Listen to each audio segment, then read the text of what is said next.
Warning: the Not Real Art podcast is intended for creative audiences only. The Not Real Art podcast celebrates creativity and creative culture worldwide. It contains material that is fresh, fun, and inspiring and is not suitable for boring old art snobs. Now, let's get started and enjoy the show.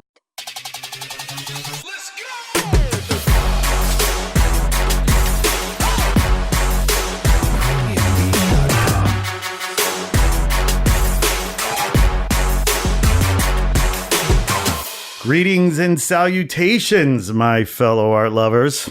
Welcome to Not Real Art, the podcast celebrating creativity and creative culture worldwide. I'm your host, Sourdough, and on today's episode, I'm honored to be joined by a very talented creative executive. She develops, produces in the television sector. She happens to also be a fellow podcaster, which is awesome. I had the honor of being on her podcast, which we'll talk about. She also is very interestingly a spiritual advisor, spiritual pastor, which we'll also bond over as well.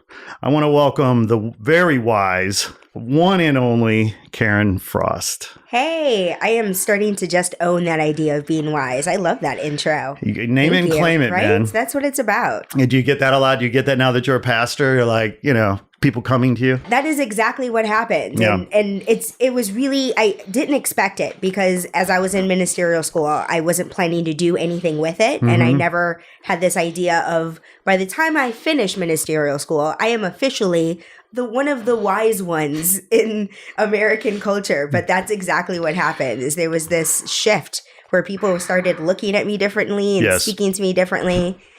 All of them. Well, as soon as the wise person starts calling his or herself wise, that's when they lose me. So, right. I mean, you are clearly wiser than most because you are humble and cautious about, embracing that label. Yeah. Thank you for saying that. It makes perfect sense that the kind of people who are out there, the kind of people who say, I am the wise one, are the ones that are generally just spouting bullshit in my experience. So how many divorces? Yeah, pretty much. Yes. Yes. Well, I mean, we have so much to talk about. We have so much to unpack. I was like so stoked that you were here. You're so damn busy. The fact that you're able to get into the studio during work hours. I mean, that's a miracle in itself. I'm so happy to do that. I love we were having this conversation offline. It was such a freeing experience for me to choose to say, I'm going to record a podcast in the middle of the day and block myself out in the calendar. That was a moment of freedom for me. Well, I'm disappointed to tell you that at our podcast, we don't drink wine. Which, not all podcasts can be as cool as yours. Our listeners need to know that when I had the honor of being on your podcast, you guys break open the vino, man. Yeah, Drunken Church Ladies. That's what it's called. So you're supposed to be drunk. Me and my wife are the Drunken Church Ladies. So we represent accordingly. But we're recording this at 10 a.m. today. So I felt like even if I probably would have brought wine or something, but 10 a.m. on a Wednesday felt like it wasn't appropriate, so I left it at home. Yeah, if I start drinking now, I'm not going to stop. It's Sober October. My wife is doing Sober October. Are you guys doing Sober October? I haven't even heard of that, and I don't need to hear of that. Well, right, because if it was Sober October, you wouldn't be able to record your podcast. Exactly. How is the podcast going? I support anybody who chooses to live a sober life, wholeheartedly support that. But the podcast it's been growing. I was really resistant to the idea of creating the podcast because I have so much going on. Yeah. Because I run my own spiritual center. The executive role was new for me at JuVee Productions. And so the idea of starting a podcast was a lot. And at first I was not paying attention to it. My wife and my best friend had done it. And because my spiritual center is called Spirit Uncensored, my wife was saying, Drunken Church Ladies, as a brand, we already have it. Let's revive it. And I said, well, you can do it. I'll just show up.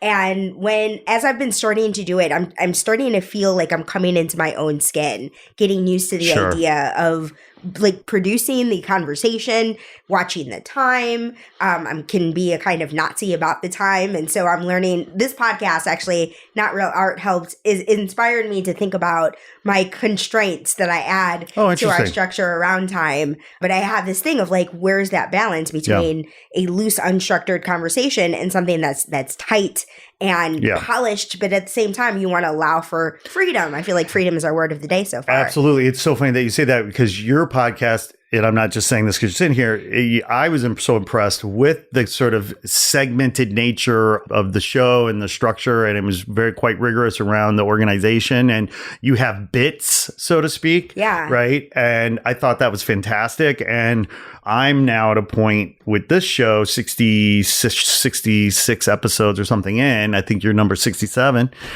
thinking about, well, how do you shape it up? How do you massage it? How do you, without losing the kind of the energy and the ethos of the brand, whatever your brand is, how can we, get a bit more organized? Yeah, that's awesome. I love that we're inspiring each other. I love it. I feel like our structure is designed for creativity. Yeah.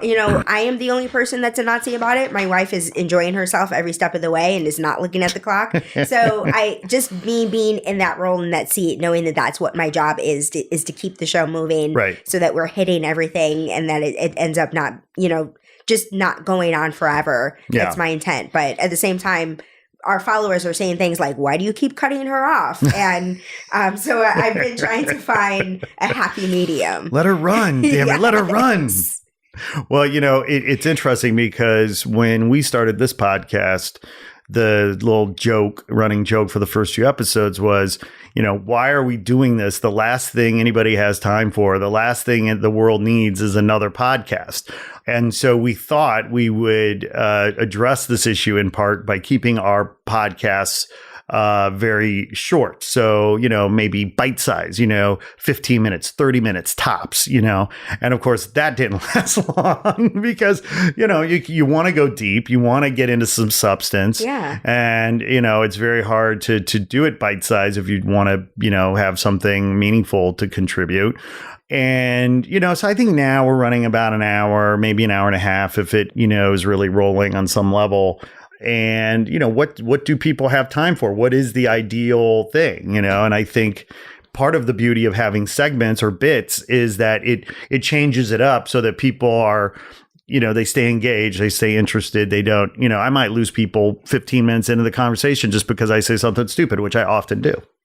Yeah, the wife came up with all those segments. The whole idea, the concept of Drunken Church Ladies was something that came out of a drunken night with me and my wife and my best friend. And so they had this general idea of Drunken Church Ladies just came up in a drunken night, and they came up with these ideas of the confession, where you tell a personal story, and saints and sinners, where we have somebody that has pissed us off this month, or the sinner of the saint of somebody that has done something great or inspired us in some sort of way. So the ideas of the segments all came together before we even started our very first podcast. The wife had decided that she wanted to record one. Like you're talking about with so many of them, I don't know what it was that made her say, I'd like to do one, especially because she's such an introvert. But I think it was just a way to creatively express. And we had like a friend that's a podcast producer. So it's affordable for us. And it's been a hobby. Yeah. But because of the Spirit Uncensored brand, I've been trying to find ways to really bring them together. And I've just been getting a lot of really good feedback lately. So I've been leaning into it. So, okay. There's so much to talk about. Yeah. You and I met originally through our connection at Columbia College, Chicago. Yes. My alma mater. You worked at Columbia College, yes, if I remember correctly. And then we met at an alumni event early or midsummer or something.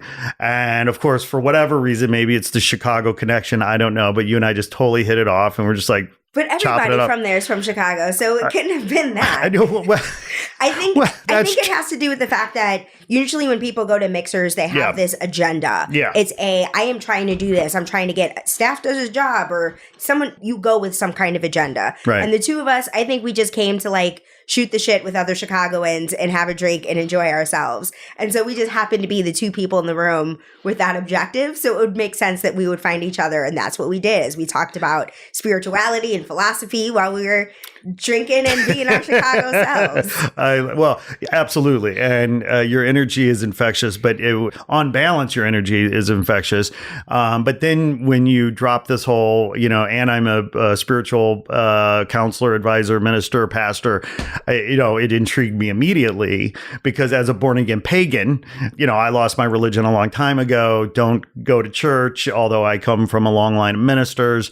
And so to see a contemporary of mine, I'm a lot older than you, but You're not a lot older than me. I'm older than you, but we'll just say we're contemporaries. Yes. To who's clearly, a creative person, an intelligent individual, critical thinker, so on and so forth, to then see that you're embracing this other aspect of life on your own terms. Yeah. Was quite inspiring. Thank you. That was definitely a challenging journey because as you pointed out, our religious traditions are just that. They're traditions. And so we've been kind of passed down the most watered down version of presentation of spirituality that there is. And there's not a lot of spaces for us to explore what spirituality means to us individually and identify and define that for ourselves. And I'm grateful to have been able to come across places that gave me that safe space to do so, which is what inspired me to create a safe space for other people to do it too. Pass it along. Yeah, no, we're not given permission generally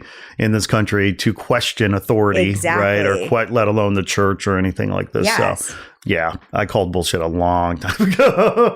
And I get it. But so that's the thing is there's always been two choices. You either ignore the fact that it's bullshit and continue to be immersed in it, or you call bullshit and are separate from it, as opposed to, like I said, finding that space to really identify what spirituality means for us. Because there are so many people just like me, who called bullshit a long time ago, but still need to be fed, or still need community, or still want community. Maybe they don't need it, but they want it. Yeah. And you want that camaraderie of other people who broke their own trail to find their spiritual truth. Yeah, I have a bigger agenda in mind, I think, of really wanting to redefine God for us as a world where our images and perceptions of what it is were decided a really long time ago. Yeah. And I feel like we're in a space now, especially with the internet, where everyone has an opportunity to have a podcast, to use their voice, to really change the narrative around what God is. And so I feel like the bigger those spaces are, the more people know that they exist and the more that it's an option to them. So I just have this dream, essentially, like you were talking about, where people have the space and the opportunity to do so, but it's not just for them individually. It's carving their way and creating a space, a context, so that people have heard of it. That when somebody says, what I've been born into is bullshit, is there anything else? It's, oh yes, there is this other thing that I've heard about somewhere, somehow. And so the more people that are showing up and donating to the experiences themselves, the more that they get to be louder, the more that I get to market it, and the more that it gets to be an opportunity for people to find it.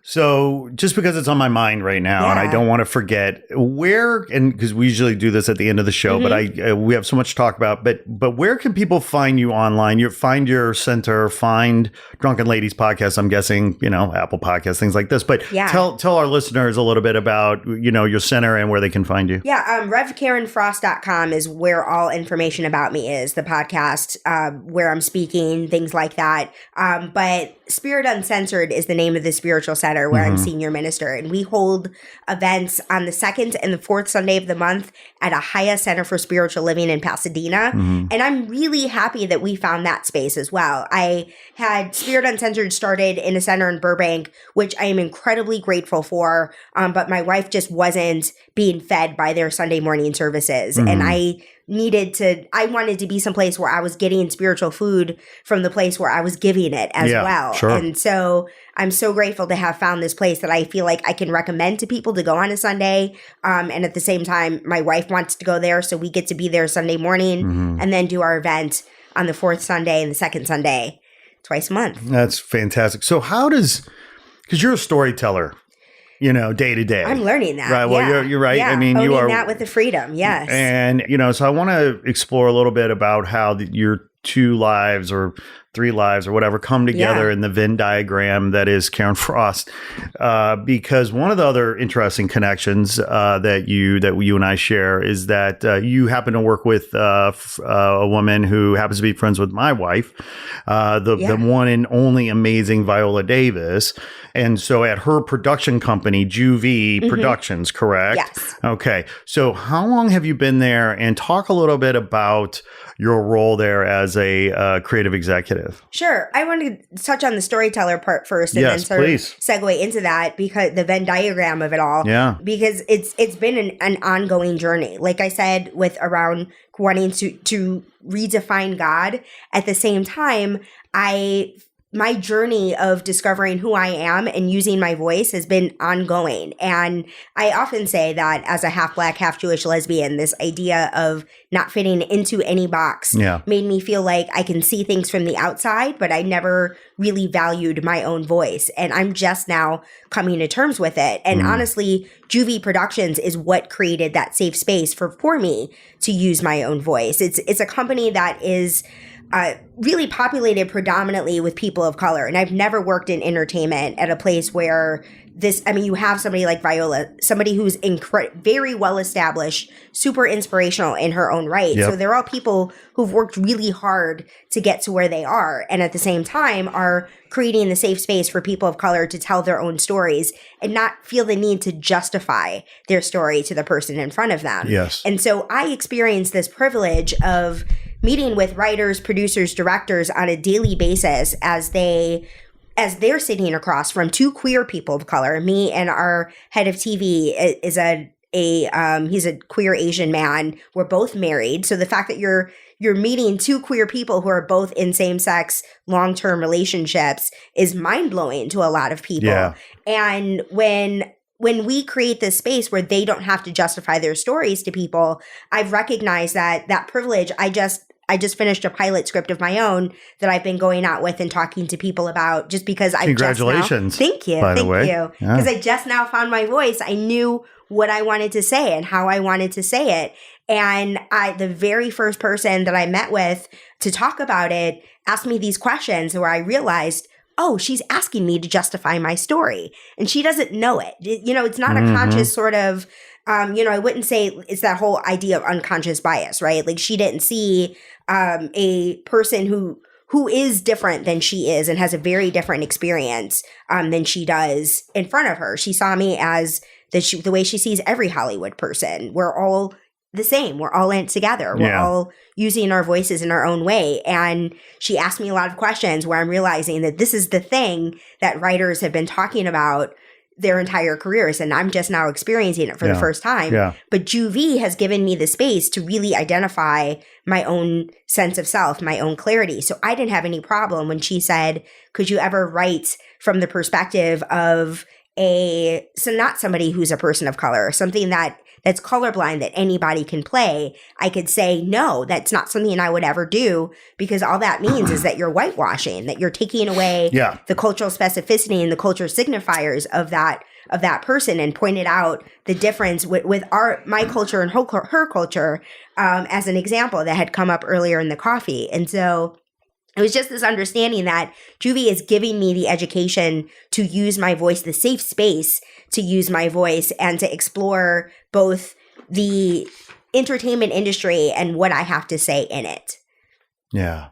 So I love it. Everything that we do is about supporting marginalized artists, helping them use their voice and sell their projects to television, which is a hard thing to do. It's already hard to sell a TV show, but when you put a culturally specific marginalized person at the center of it, the people who make the decisions about what to buy are very confused by that idea. And it helps when you say, well, Viola Davis has put her stamp of approval on it. It's like, okay, we'll think about it, but generally we need to have a person of color, a marginalized person who generally is at a lower level somewhere at the network to really advocate and fight for it and say, yes, this is a story that needs to be told and I get it. And you all should listen to me about us buying this project. So we've got about 8 things set up at cable streaming, or I think it's 7 at cable streaming and 1 thing set up at broadcast, something that died 2 years ago that is coming back to life right now, which is really exciting. Yes. Oh, that's cool. Yes. And it was something that the general public the news about it dropped 2 years ago, and people were really excited about it, and it didn't happen. Can you talk about it? What's the project? I don't know. It's that whole thing of like, can I talk about it? I don't know if I can.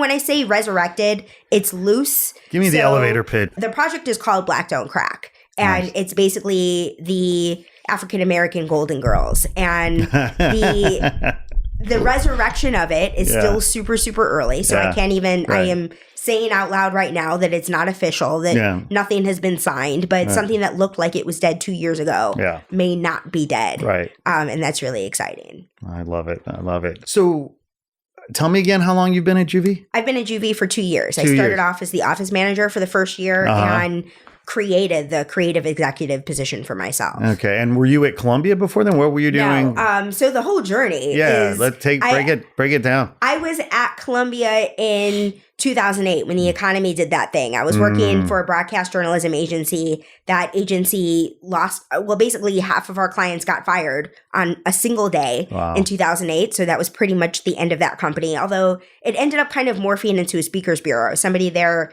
had already, I'll give her a shout out, Pam Redwood at SMG Speakers helped convert the company from a broadcast journalism agency to a speakers bureau since they already had these clients. These people had something to say. Yeah. So she was booking them on speaking circuits and tours and such.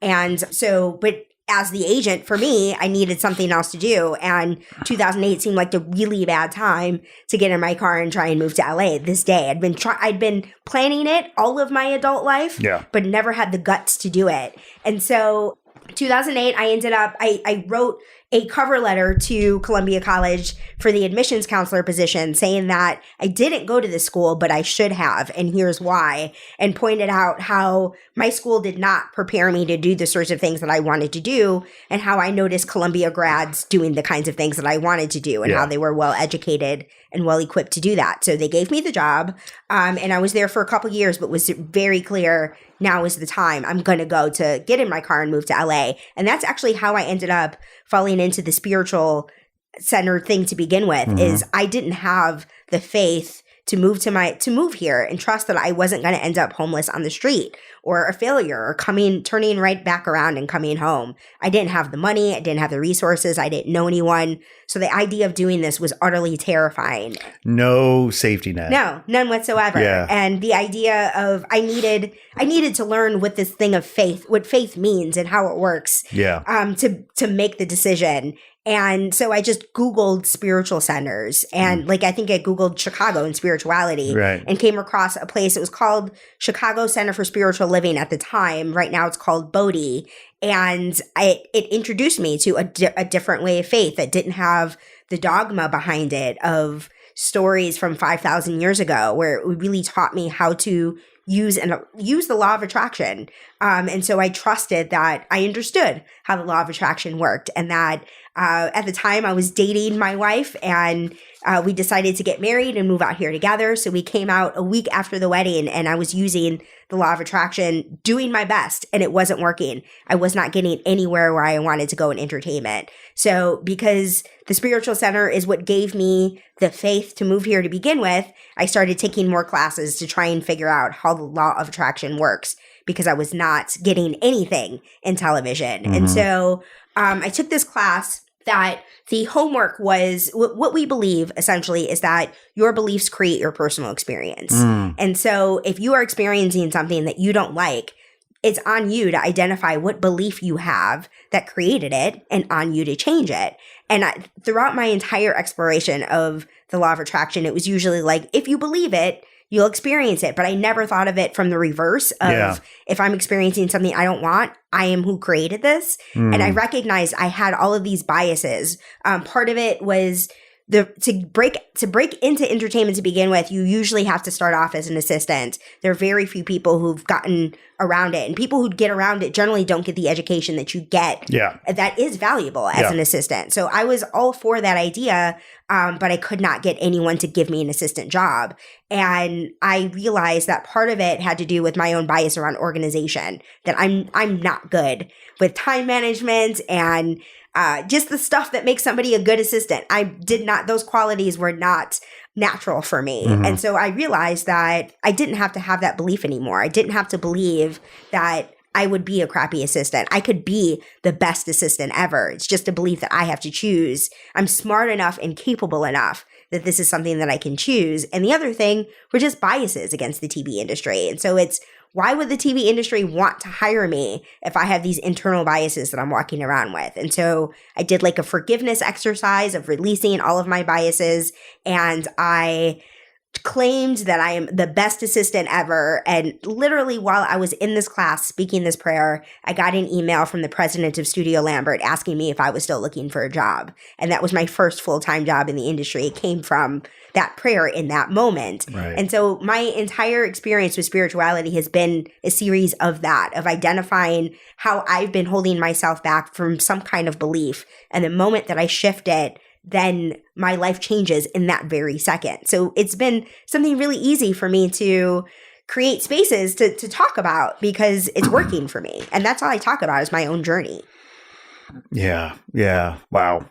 Fear's a motherfucker, isn't it? Yeah, it really is. And it's but yet it can be our friend too, right? If we're able to harness it. Yeah, you know? like to run from a bear. That's the idea behind it. Like if there's a bear in front of us, it's the thing that helps us act the right way. Yeah. But I don't know. I'm always amazed though, because in Hollywood it feels like, we celebrate those stories that are singular or that, tell about a world that is unknown to the viewer. It is completely singular and it's, and yet that when you pitch an idea like that, it's often met with, no, that's too specific, or that's too narrow, or that's too small. That's not a mass market. I heard Alec Baldwin on some interview, and he was going off about how people in Hollywood, people that buy movies, don't even like movies. Like he's like, why are these people in the movie business? They don't like movies. They clearly don't get it half the time. And, it is fascinating. It seems like we celebrate the mavericks, but yet when it comes to, actually selling something that is unique and fresh and unfamiliar, it's very, very hard. Well, it's a business and they're out to make money. And what we were talking about with fear, where if you make a decision that feels like a risk, what happens if it doesn't work out is you might lose your job. And so it makes more sense to try and go after what feels like, go after the reboots and the IP that people recognize than to try and encourage an original idea. Yeah, they're not in the business of taking risks. No, it isn't. It's not that's just not what it's for. That's what the internet is for. Well, at our conference last spring, last March, we produced a conference called the Not Real Art Conference for Creators. And it was a one-day learning event for artists and creators of all kinds that come together and learn, share, and grow. There were great speakers talking about everything from art licensing to protecting your IP to pitching your ideas in Hollywood. I mean, on and on, right? And actually, there was on the pitching panel, the panel about pitching your ideas in Hollywood, our panelist, who happened to be my wife, Channing Dungey, said something very interesting. She said, the best storytelling is it holds a mirror up, to a world, to a culture, to a story that is new and fresh. But at the same time, there's something in that story that reflects back on you, and you see yourself, in that. So while it's a mirror and a window, right? Is what she was getting at. And Jorge Gutierrez, who was also on that panel, who's an award-winning animator, who's doing a big project at Netflix right now. He was talking about, because he's really known for his artwork, but he was saying, if the story is great, the artwork is secondary. And if you're an artist and you think you're going to sell a story based on the artwork, you're wrong. Like the story's it's gotta kill, but. Yeah, stories is the way of the way it all works. So how many pitches do you listen to in a week? Probably really not that many because from a as a producer, what we're doing is we are working with artists to help develop the pitch themselves. So the amount of projects that we take on from somebody having developed that pitch with either by themselves or with some other producer, and then they come to us and we hear it, I would say it's really probably only like 2 or 3 a week. The tops. Maybe I shouldn't say tops. Like sometimes I imagine that there's some weeks we end up having a lot more. We are the ones doing the pitching a lot of the times. Right. And that's really what I've learned from this job is how to pitch myself, how to tell my story, how to present my elevator pitch and make it clear as to what my scripts are about and what this concept is about, because you really want to entice this person with what it is that you're working on, and at the same time want to be very clear about what it is. Yeah, one of the things, because I've pitched some ideas around town, and it's so fascinating because my background really is in the world of marketing communication. So I was always an agency guy, got my start in Chicago as a graphic designer after graduating, Columbia College. Actually, I was freelancing while I was going to school. But so in the marketing services world, right, if you're an agency, creative agency pitching Procter & Gamble or some brand, you go in and the first step in that relationship of potentially doing business is all about presenting your capabilities, presenting your experience. So you're level setting around like, no, we're not hacks. We know what we're doing. We've worked for these brands. We've launched these products. We've been in business this many years. We've won these many awards. Like, we're the real deal. You should consider working with us. And after you clear that capabilities presentation, they say, oh, okay, yeah, no, those guys are competent and really talented and smart, and we can imagine working with them. Then you get an opportunity to submit a proposal for a project that they might have. So you get an RFP, request for proposal, and you submit that proposal, and you're probably competing against 2 or 3 other firms, and may the best firm win. And so it's a very kind of long, drawn out process. When I got to LA over the last few years, various ideas have popped up, opportunities have popped up, and and more specifically, because we work with so many great visual artists who have so much great IP. I've had a number of meetings where I've gone in and I was like, look at all these amazing artists. Look at all this amazing IP. You should consider working with us. And then they were like, yeah, but what are you selling us now? I'm like, well, nothing. You know what I mean? Like I'm trying to show you that we are a wealth of content opportunities, a wealth of talent, a wealth of potential IP. And boy, that was so the wrong approach. It was such a learning for me. And again, on that panel at our conference, somebody said, you got 10 minutes, man. That first 10 minutes, you come in and you very specifically pitch them your idea. What are you selling that you want me to buy? And it was just a different mindset. I mean, obviously every culture, every industry has its own culture. Everything's kind of different. But this kind of kumbaya approach to like, look at how smart we are. Look at how talented we are. Look at all the cool shit we've done. Let's do business is so not how it's done in Hollywood. It really isn't. And the idea behind that is there's so many people who are constantly pitching all of the time that the purpose of the gatekeeping is to just try and make some kind of effort of culling down the amount of content that you're swimming through. The amount of scripts and they're not in my inbox. I don't keep them in my inbox because I can't. I keep my inbox for things that require my immediate attention. But the box where I keep my scripts are filled with things that I will never ever get to. And the ones that I will get to are things that somebody has followed up with me and because I need that. You can't just send me something and then never say to me, hey, did you read that? Right. If somebody follows up, that's when I read it. But on top of that, like when people are lesser experienced in the business and they sent me something, I know odds are that by the time I read whatever I read, finding something that I can use is incredibly challenging. And the amount of work I need to do to get that writer in shape so that they can really flesh out this idea in a way that make it sellable is so much work. One of the things that I'm doing as a creative exec is we're working both with artists who are a little further established. They've maybe been staffed on one show, which is, I think, something that would be really uncommon to develop with people who'd only had one writing gig, or playwrights, somebody who's they're making a living as writers, just not TV writers. And just, having written many plays or been successful plays or having demonstrated that you have a voice, that's something that we can work with.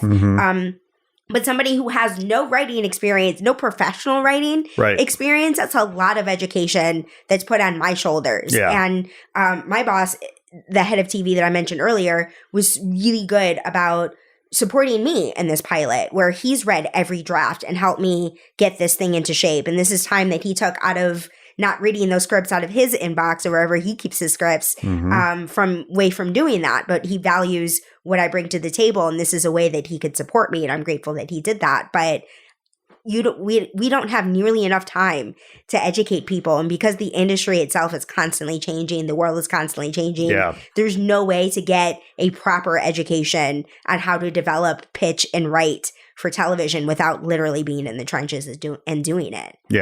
Yeah, no, it was, price of an education, that's what it is. And it is, it's true, because you guys are fucking swamped. You're swamped. You can't be asked to ponder.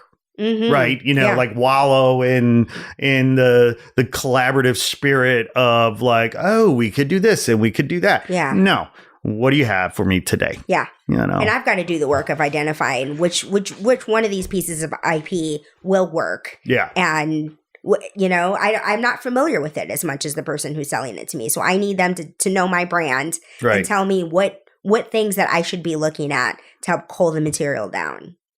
So as a creative person yourself, inspiration, speaking for myself, right? I mean, we can't stop it. Like, I don't know about you, but I get ideas all the fucking time. Right. And I have to bank these ideas. Right. If you look at my notes app on my iPhone, I think I have almost 2,000 notes, because that's my notebook. I just have all these notes. How do you bank your ideas when you get your ideas and you're inspired for whether it's for a show or a new podcast, or what is your creative process like? Yeah, I do the same thing with I use the Google Docs, and I have one document called Script Ideas that just has every idea that I've ever really come across that I felt like was interesting enough to write down. I never reference that doc as much as I bring it up, but it's nice to just have it, to know that I did it. And if there's something that I want to look at, I can. I do keep lots of little random notes also in the Notes app on my iPhone, and I outline rigorously when I make an active choice of saying, this is going to be my next project. This is going to be the next thing I do it. I'm not one of those people who has started a bunch of different things and has a bunch of unfinished things laying around.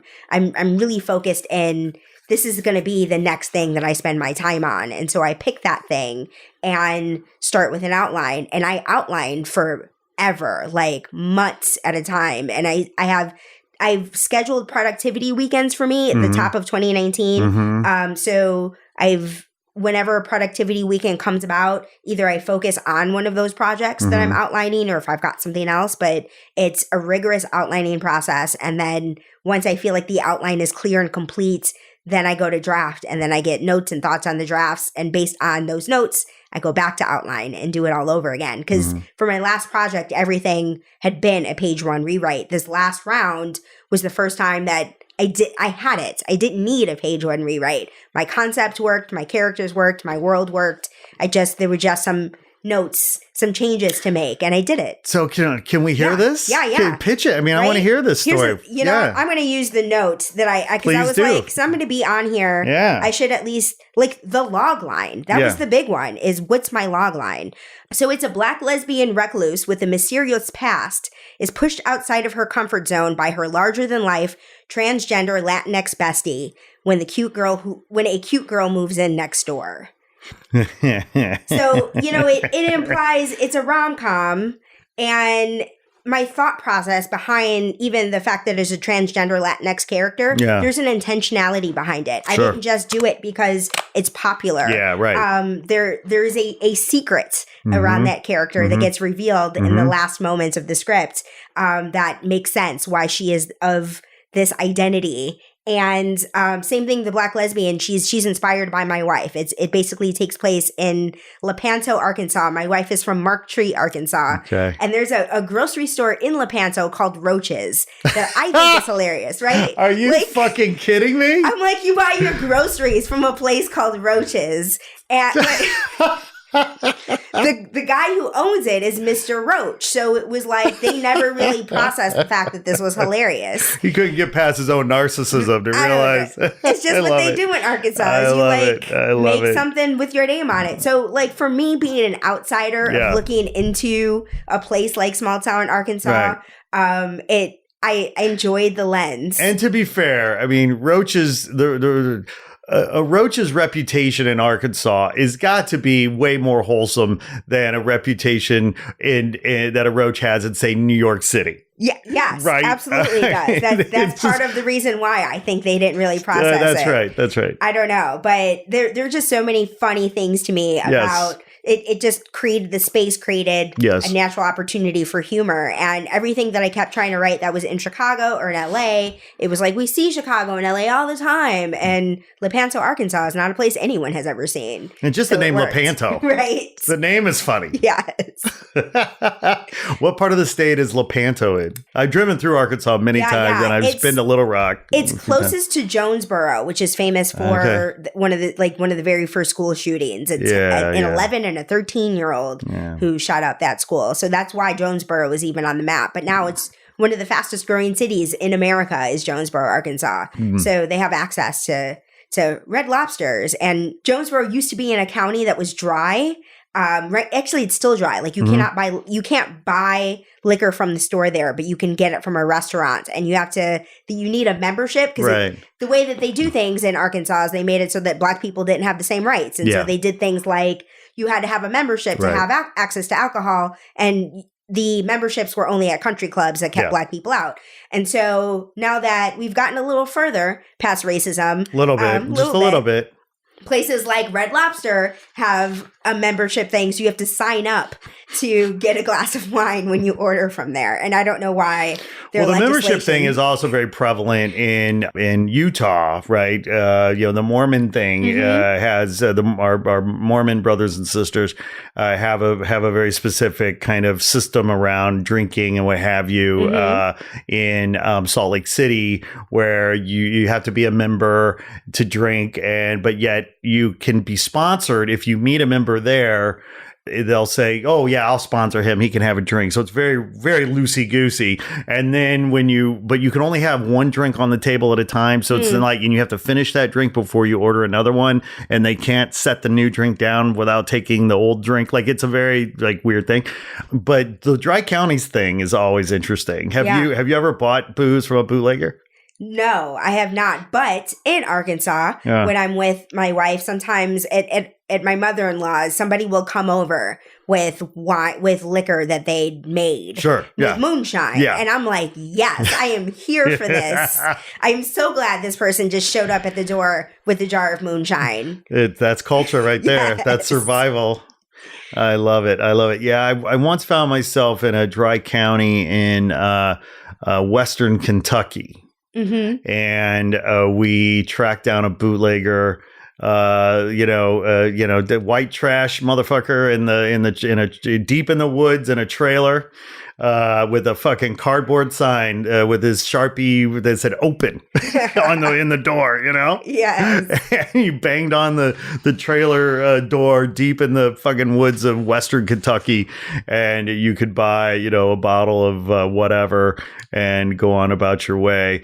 Very bizarre. Luckily, Lepanto and Mark Tree, where my wife is from, are not in Dry County. So it's only when we go to Jonesboro that I realize I can't just pick something out from the store. Right. They have drive-through liquor stores in Mark Tree. So, yes. There are drive-through liquor stores, and there are also drive-through strip clubs. Did you know this? No, I didn't. I don't understand how that works. Yeah, well, it is. It's a shock. I have never been to one. I've read about them. Apparently, you drive through, You pay your money, you get a look-see at a peep show, kind of pole dance, whatever, and then you just keep on trying.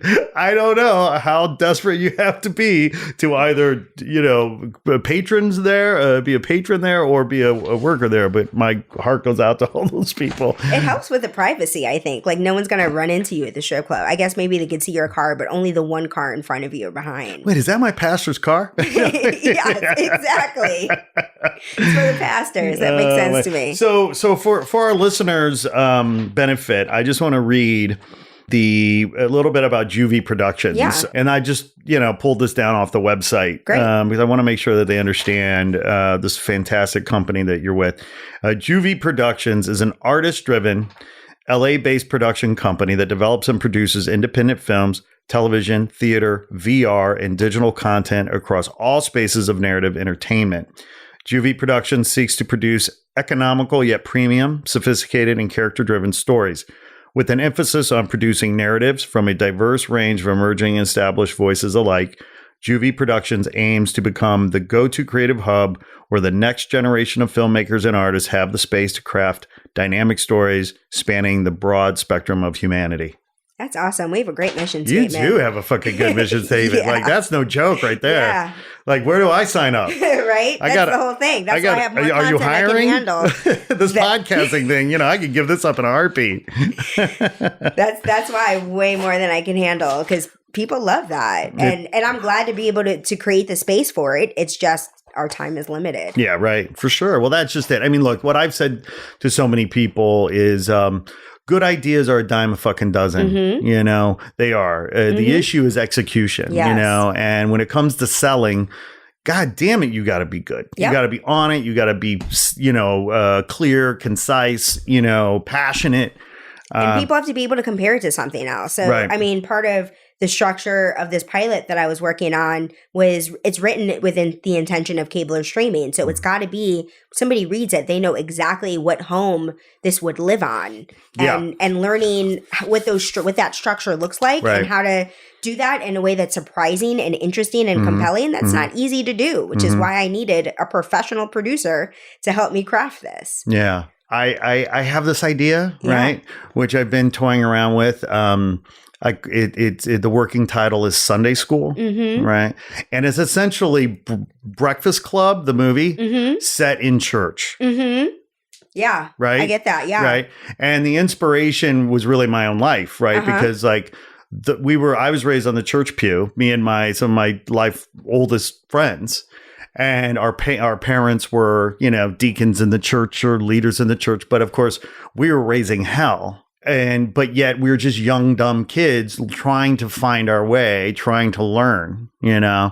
And so anyway, so the concept is obviously they're learning about life within the context of the church, and they meet up every Sunday morning, AKA Sunday school.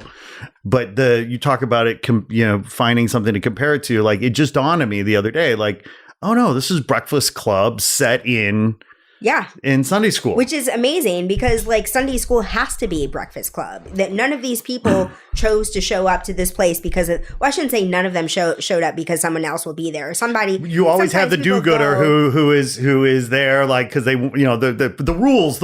Yeah. But it's a whole thing of the people who are there you don't get to predict who's going to be there. You can try and get your friends to come, but whoever's there is ultimately who decided that this is what they wanted. And that's what I love about spiritual centers, is that you get an opportunity to interact with the most diverse people ever. And people you would never, ever speak to in regular life. But because you're in church and you're performing this, you're doing this really sort of heart-led activity together where you're vulnerable with this person. Yeah. You end up forming these relationships with people you would have never, ever chosen to be friends with outside of this context. So I feel like Sunday school creates the perfect environment for you to experience the Breakfast Club every single week. I'm here for it. I love it. And the other thing that's cool about it is that it is authentic and comes from your personal experience.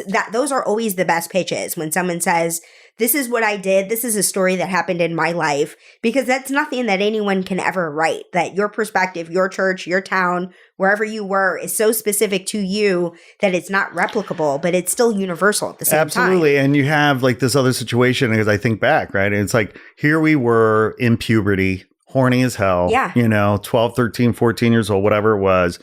And our parents and our pastors are telling us, sex is a sin. Mm-hmm. You gotta save it for marriage, all of this.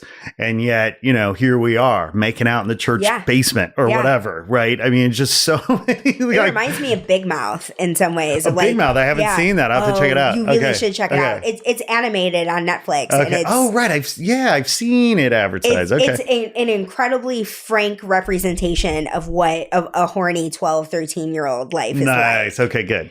Good. Yeah. That sounds like very relatable material. So we had the very special opportunity, honor. A couple years ago, I was at an event and I happened to sit right across the table from Viola and Julius and Viola's agent. I'm forgetting her name. If it's a her, it's probably her manager, Estelle. She was great. Yeah. And we were sort of trapped, together. So they were stuck with me. They couldn't really escape. I'm sure they wanted to, but it seemed like we had a wonderful kind of exchange of conversations. Yeah. Julius said you're a good guy. I feel like I mentioned. You mentioned? I'm sure I have. Oh, okay. Yeah. Well, I thought he was awesome. My question, I'm saying that I'm not name dropping. What I'm doing is saying, are they as nice as they seem? Is it as fun to work with them as it seems it would be? They are nicer and more fun than you can ever imagine. Oh, wow. Okay. That's incredible. So my first year, I was the office manager. I'd been working there for 2 months and they invited us over for Thanksgiving dinner. And I'm like, Thanksgiving at Viola's house. Yeah. Yeah. And invited me to bring my wife. And, I came in, Viola was in a onesie and she just was comfortable in her kitchen. It wasn't an A-lister and I'm going to act accordingly. No, like you're in my house. Like that's what it was. Right. She didn't put on airs and pretenses and she was incredibly authentic. And I just never had seen a Black woman in a kitchen, a professional Black woman, be this authentic before, which is a crazy thing for me to say because I come from a family of professionals. But authenticity isn't essentially, we're not taught, Black women are taught to code switch, to assimilate.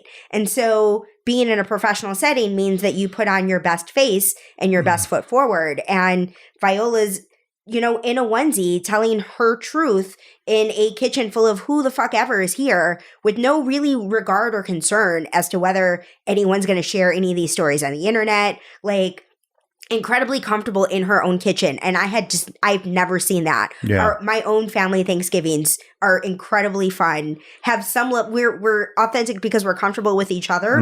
But you put a coworker in the middle of our Thanksgiving dinner, it changes the whole thing. Yeah. And it was so cool to me to see that. But like I've said, that Julius is just the nicest guy you can ever meet in your entire life. The way him and I met, so the way we even ended up at JuVee is when I was working at CAA and Julius introduced himself to me in the elevator. And CAA is not a place where people just introduce themselves to strangers.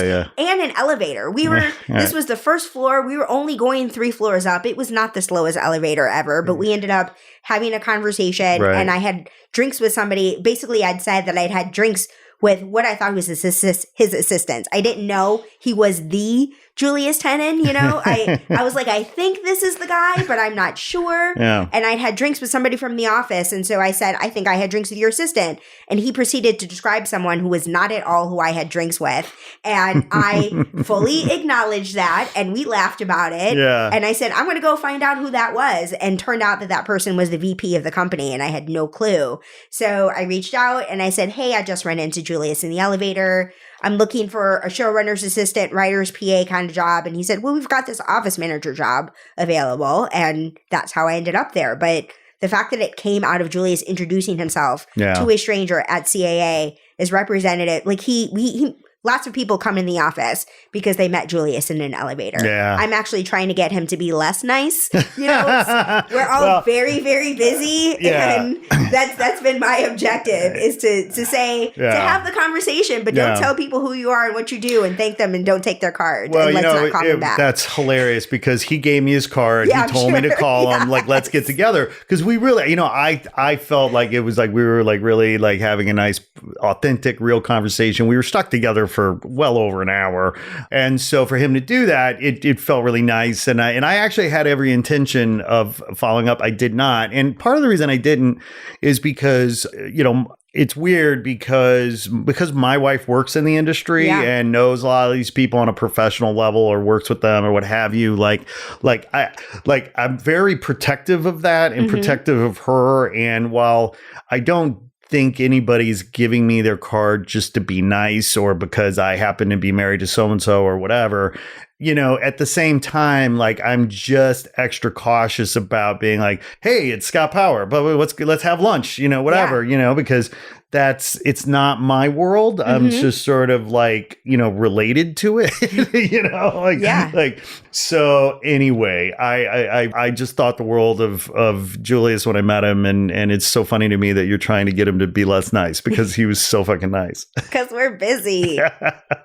And he wants to help and support everybody. And we can't. I do not have the bandwidth to meet with all of these people. He's a yes and guy. Yes, he is a yes and guy. He needs someone. He also, part of the yes and is he also does respect and understand that we don't have a lot of time. As projects are being set up in certain places, he gets that. And it isn't as if he's putting pressure on us. That's the other thing that I value. I've never heard of anyone who's worked for a talent-based production company that doesn't have, that isn't taking meetings because their boss says they have to. Julius does not actually stick his nose in the TV department. He supports the TV department as opposed to telling us what to do and how to do it. Same thing with Viola, where they give us the freedom and exploration to create really sort of independently. And then we go to them and we say, this is what we're doing. And unless something is like, oh, hell no, I don't want my name on that, then that's what it is. Yeah, and now we know, and we will make sure never to do anything that is representative of this thing that made you say hell no. Yeah. But and they've never said it like that either. No, you know? right, of course. That's but what it's I great mean. to know, like, where the constraints are, where the limits are. That's what it is. And it's not even about constraints so much as like, I don't want to be associated with this. And our whole thing, it's been my own personal brand as well. So it's been very easy that it's aligned where we don't want to perpetuate stereotypes, essentially. If we generally see Black people in the position of crime, we're not going to produce a show where Black people, where the narrative is driven by crime. Yep.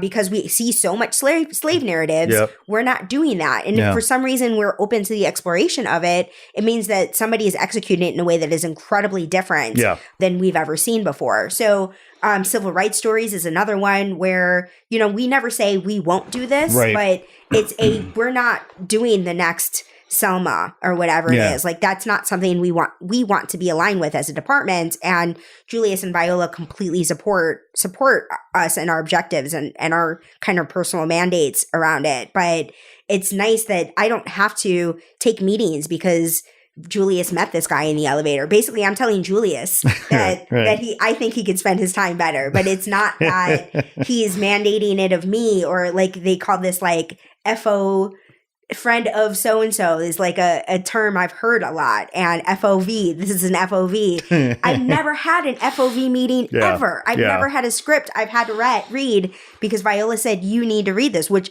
if she ever did, I feel like I'd be honored to read it. I know it would be amazing because anything that she would ever give to us, I'm confident would be something that it passes her muster. Yeah, right. And her litmus of what it is that she thinks is incredible material. Like Viola, she's a genius. I don't need to explain any further as to how she's a genius. But I know if she has a piece of material that has her stamp of approval on it, it's going to be an incredible piece of material. And everything that she digs into, a project I can talk about, there's a movie that's called Fast Color that starred Gugu Mbatha-Raw and Lorraine Toussaint. And it was about 3 generations of Black women who had this kind of superpower. And it's set in 8 years after summer drought, and it's a really family story. It's a female story, and Viola dug into that. So when Amazon called us and said, "Are you interested in developing this with the producers and the writer?" we were here for it. And she dug in and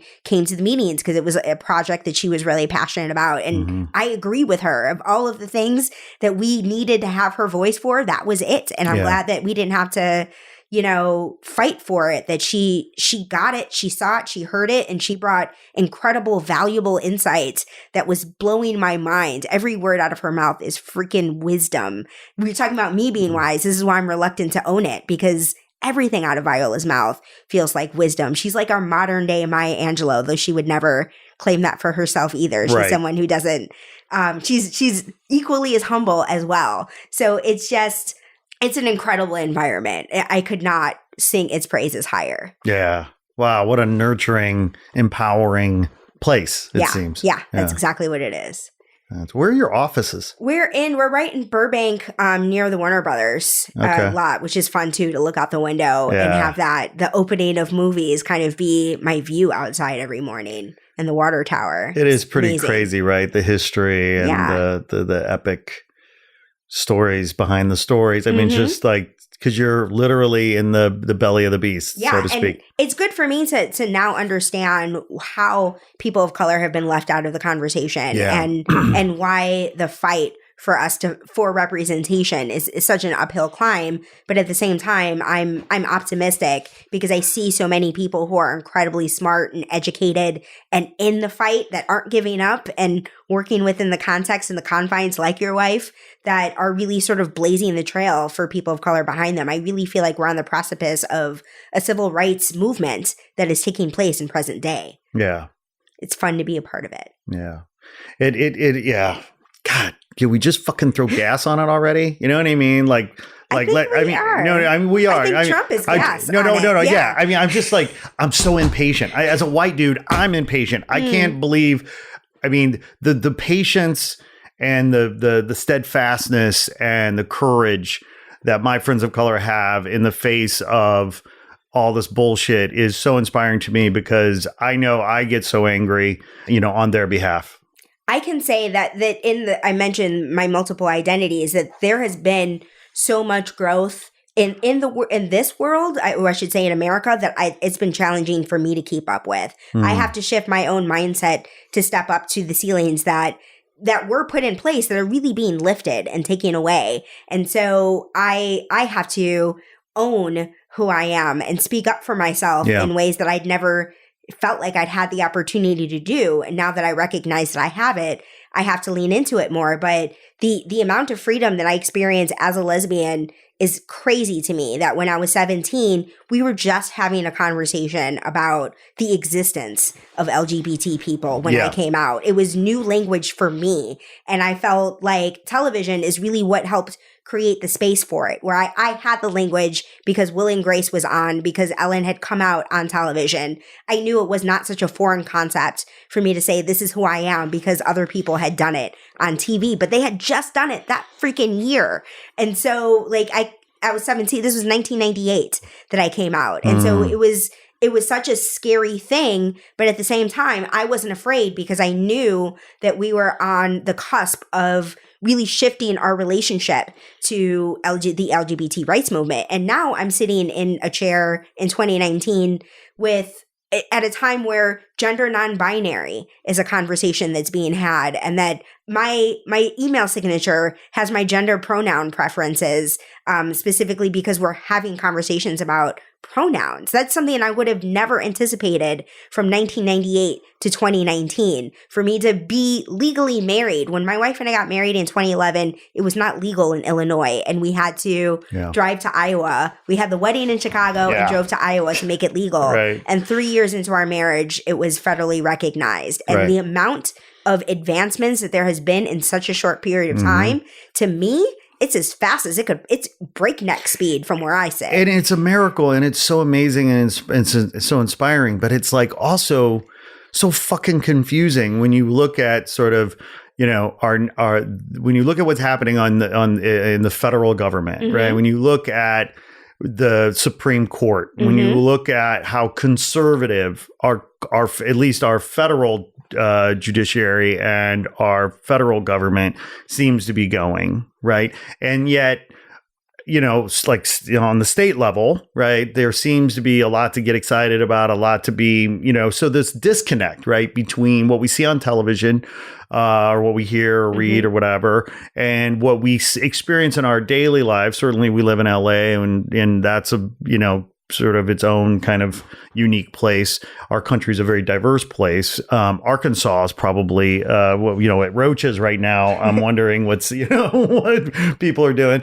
But I don't know. It's just this disconnect. Like you must wake up sometimes and go like, what the fuck? How do I feel so good in one area and so frustrated in another? Well, I think about the fact that the country itself was founded on values where slavery was just the norm. Yeah. And so when we are still operating from a set of rules and regulations that were identified when slavery was the norm, that those rules really have to be revamped considerably at a time that we're having a conversation about what it means to create an inclusive country. Yeah. And so we're just now having those conversations, and we're doing things like letting go of monuments that supported slavery and the old ways. And right now you're seeing people on Fox News talking about our founding fathers as if citing those people is more credible than the half black, half Jewish lesbian in front of you in 2019.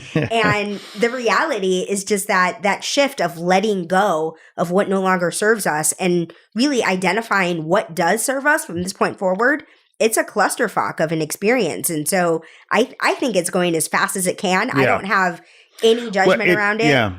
I feel like it's all we can sort of mentally handle one step at a time. But right. the issue is that we're constantly putting Band-Aids on things. But I feel like the fact that we've got more women and more people of color in Congress and the Senate than ever before, LGBT people, Native American, like it's just this, those people are going to be the people who help us throw the Electoral College in the trash can and really revamp who we are as a country, because that archaic way is no longer working for us. See, this is the wisdom that we're talking about, this sage patience that comes with wisdom. Yes.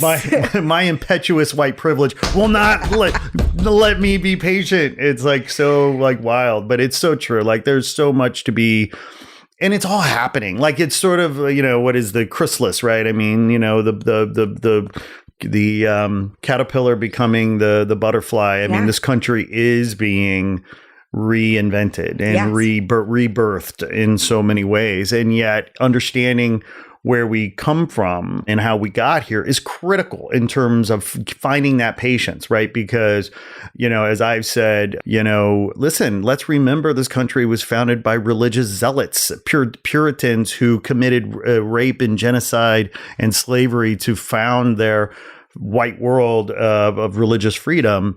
That's where we started.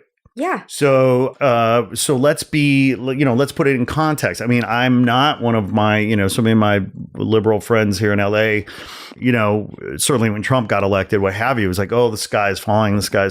It's world. I'm like, no, it's been worse. Yeah, I'm not saying it can't get worse, and I'm not saying Trump's a good guy. I'm saying, yes, we got to be vigilant. We got to vote our conscience. We got to rally. We get the democracy we make, not the one we deserve.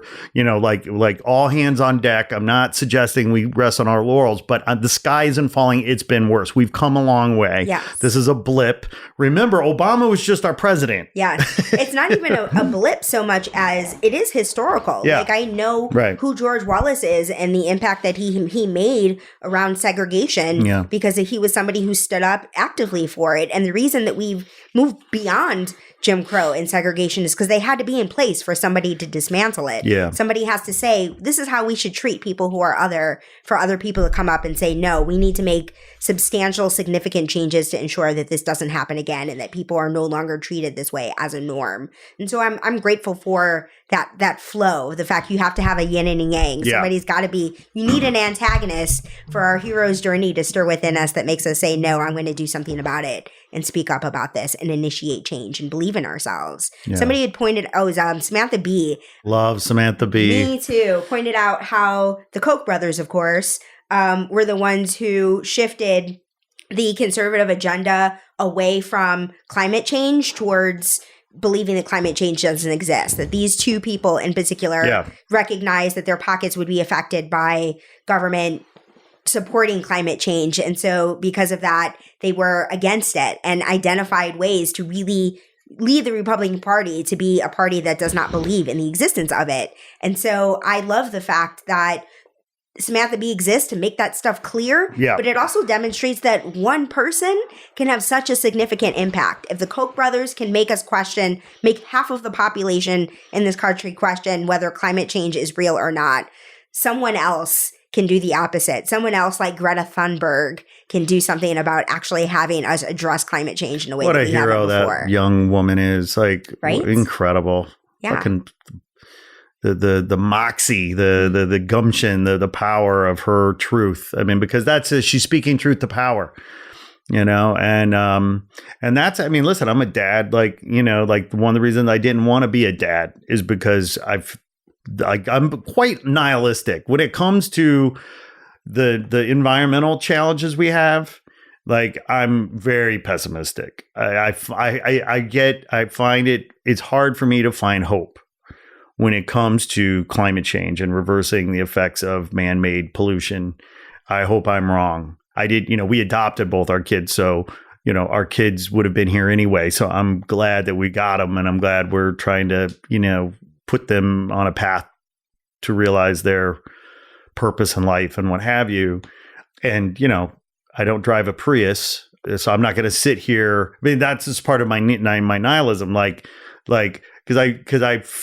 My pessimism is such that I feel like the problem is so massive that me driving a Prius isn't going to make a lick of difference, right? Because we're talking about reversing the economy of the whole world, like right now. Yeah. Somebody pointed out that something like 70% of the world's pollution is caused by 100 companies. And so that idea of knowing that something can be done, it's not about us taking shorter showers or whatever, or driving a Prius. It's that we have to do something about those 100 companies. It's a systemic issue. Yeah, but that's what we have to address is the systemic issue at its root. Well, and I mean, but when you think about capitalism being the primary driver of economic growth in the world, it's rooted in consumerism, which is about consumables, which is about disposables, which is about why the fucking ocean is filled with a bunch of fucking plastic bottles. And that's what, that's the faucet you got to turn off. Talk about these 100 companies. I'm guessing how many of them are in the consumer products business, but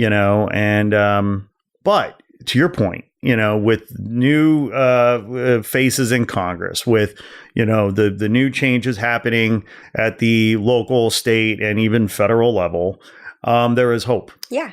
There is hope. I am happy about that.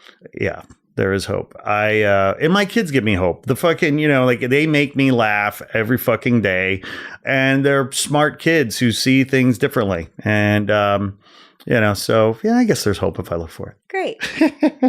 Karen Frost, you are fantastic. Thank you. You're fantastic. Coming and hanging out and playing podcasts with me. Like now, I guess now I have to come back to your show. I'm happy to have you. We really are. We're always looking for guests. Yeah. Well, so would you guys record? When are you recording again? You do it once a month, right? Yeah, we do. And it is based on other people's schedules because I don't have kids that I have to work schedules around at this point. Right. So of the things I do consistently, that's the thing that is based on whatever works for everyone else. Kind of situation. Right. So we have not figured out who our next guest is this month. I'll have to figure. That's the plan. Your plate is more than full. That's what it is. So you are going to leave the studio today. You're going to head out into the great big world of Hollywood. What does the balance of your afternoon look like? What is this day for Karen Frost look like? It is a combination of what my day usually consists of. Where the first thing that I'm doing is dropping off a chip from a camera that recorded this Last Spirit Uncensored event, and the person whose chip it is wants it back, which is reasonable. There are bookkeeping things that I need to do in between. And I've got to advertise for the event that we're having this Sunday at a High Center for Spiritual Living in Pasadena at 4:30. And I've got a meeting with like some really cool actors. Nice. That are happening in a talent-led production company, and the talent themselves is showing up for this meeting. So that's really exciting. It's somebody who's just in for a limited time. And that's it. And then probably working on something. I think I need to blog. I have not blogged for Spirit Uncensored in a long time. And your podcast has really helped me see myself as an artist, really sort of ignited that perspective. Yes. And recognizing that I'm in a position where I have the opportunity and the permission to embrace who I am as an artist. And so it's inspired me to write. And so I think tonight I will write a blog about where my theme for this month is faith. Because what we teach at Spirit Uncensored is that we're always at choice, that faith will always serve you, and that living a life of gratitude will always work out for you. So I separated the themes into a few months, and faith is what we're leaning on, and intuition is the focus that I'm focusing on in relationship to faith. So Intuitive AF is my talk title, and I am choosing to allow intuition to guide me to whatever it is I have to say, and inspiring my blog this afternoon. That's fucking awesome.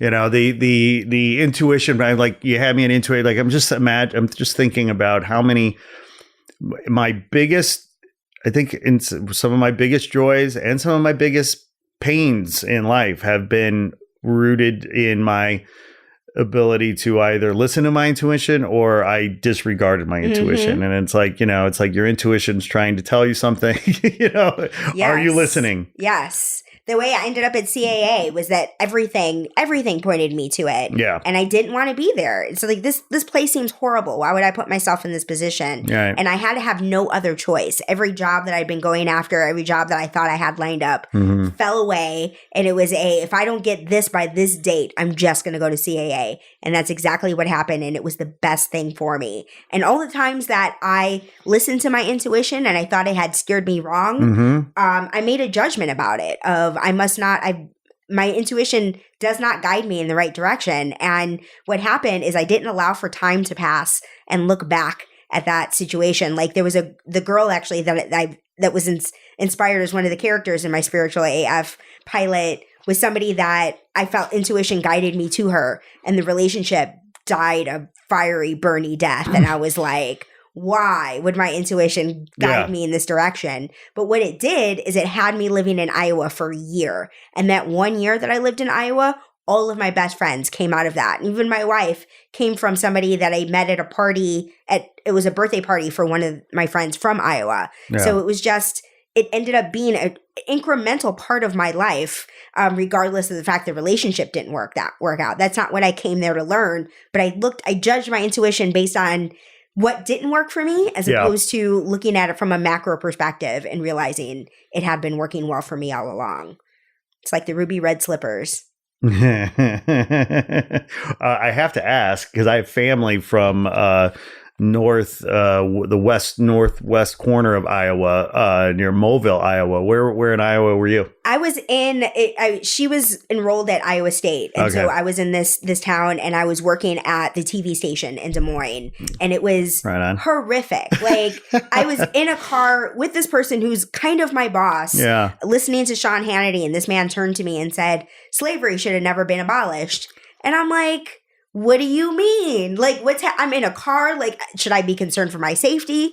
What is going on right now? And, this man just had this perspective that that Black people would have been better off if slavery had never been abolished. And he was perfectly comfortable sharing his opinion with me about that in that moment. And so, like, my experience in Iowa was stuff like that. People saying things to my face that I didn't know what to do with. And if this person is my superior, what am I doing with this? I couldn't function in that place. I lived there I said it was a year because I could not survive as an adult and maintain my personal sanity. I just had to get out of there and go back to Chicago with my tail between my legs. That's why I was so scared about coming to LA, because Iowa blew up in my face so hard. I wasn't homeless, but it was such an uncomfortable experience. Well, that's the thing about our country, right? I mean, our country is massive. It is a big, big place. Yeah. And it is for lack of a better word, incredibly diverse in its mentalities, in its cultures, in its,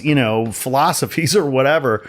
And, it's just, I get frustrated with the Democrats because, it feels like, Republicans bring guns and we bring knives. You know what I mean? Like you want to say something. What are you I do. Say? Yeah. I get what you're saying, but I also know that the idea that working within government is such a challenge that I would never want to do it. I would never want to experience that level of scrutiny. Yeah. I know how hard it is to have an idea and get that idea into reality in the context of government. I feel like you can make change in any other context. My frustration these days is what I keep talking about, like, more than anything, like, I'm just frustrated by what I call a lack of imagination, to reinvent the language.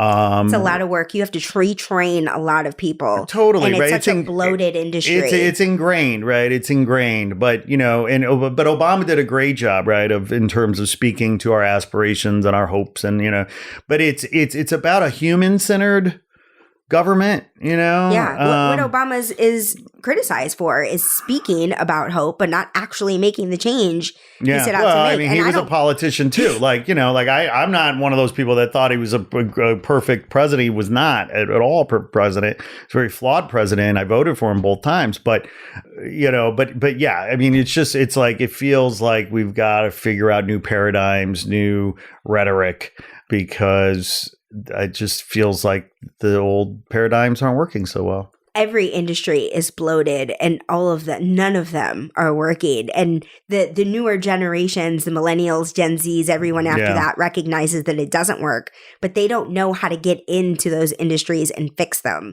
And so I think half of them are kind of giving up, and then they're you do? You think they're giving up? Eh? Well, I mean, they're just doing other things. It's sort of like, I'm gonna make my own art and sell my art on Etsy, or like they find other ways to participate in the gig economy so that they can live the life that they want to live without having to fuck with these structures. Well, politics are blood sport, and I mean, you're talking about a generation that got trophies for showing up, whether they won or lost. And I wonder to what extent, and that's a huge generalization, but like, you're going to need grit, you're going to need resilience, you're going to need, and I hope that they have the grit and the resilience that it's going to take. I think what they have is the imagination and the ingenuity to reform these institutions. Yeah. But have you seen The Great Hack? No, I haven't. Okay, that's I'll watch it. Yeah, I'm watching it. I'm watching it now. Do you know what it is? Yeah, I do. Yeah. Okay. Yeah. It's super, like, I'm in this so far. I'm in the space of, like, because I'm speaking out, like, I'm trying to only let in as much as I can. Yeah, right. And I, with Trump being president, there's just a lot of vitriol out there. So it's been hard for me to swim through and get the content that I feel like speaks to me, that inspires me in some kind of way. And so I have not done the best job. I kind of created a media blackout for myself that is not working for me as of now. And again, same thing with the artist. Like, now that I'm embracing who I am as an artist, I feel like I need to engage in this content so that I know what I have to say and what I'm saying about it, Sounds good. Yeah. Karen Frost, thank you for coming. Thank you. It was my pleasure. We'll talk later. All right. Hey there. Thanks for tuning in. Please be sure to like this episode and share it with your friends on social. And if you haven't already done so, please be sure to press subscribe and follow us on IG at Not Real Art Official. We appreciate the support. Sourdough out.